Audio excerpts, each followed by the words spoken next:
សួស្តីបងថ្ងៃនេះខ្ញុំមកប្រៀបបងរបៀបភ្ជាប់ app នៅលើទូដៃរបស់យើងជាដំបូងគឺបងត្រូវចូលក្នុង Play Store បងវាយពាក្យថា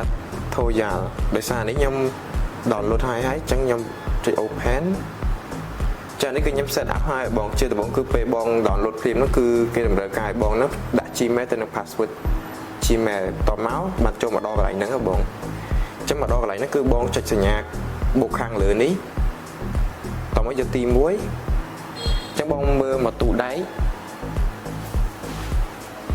ចាំពេលបងមើលមកទូដៃគឺបងចុចបងប៉ះលើក្រង់បងប៉ះលើក្រង់តបងចុចយកលេខ8 2ដងតបងចុចយកប៊ូតុងខាងក្នុងនេះមួយចឹងមកដល់នេះគឺបងចុចសញ្ញាបុកខាងលើនេះតយកទី1ចឹងពេលញាក់ចឹងគឺវាចាប់ផ្ដើមមកនេះទេបងចឹងបងចាំមកស្ទុះសិនគឺវាលោតម៉ូដែលទូដៃរបស់យើងមកចឹងបងចុចលើម៉ូដែលទូដៃហ្នឹងចាំមកដល់កន្លែងនេះគឺបងត្រូវដាក់ឈ្មោះ Wi-Fi ទៅនឹង password Wi-Fi តោះបងចុចខាងក្រោម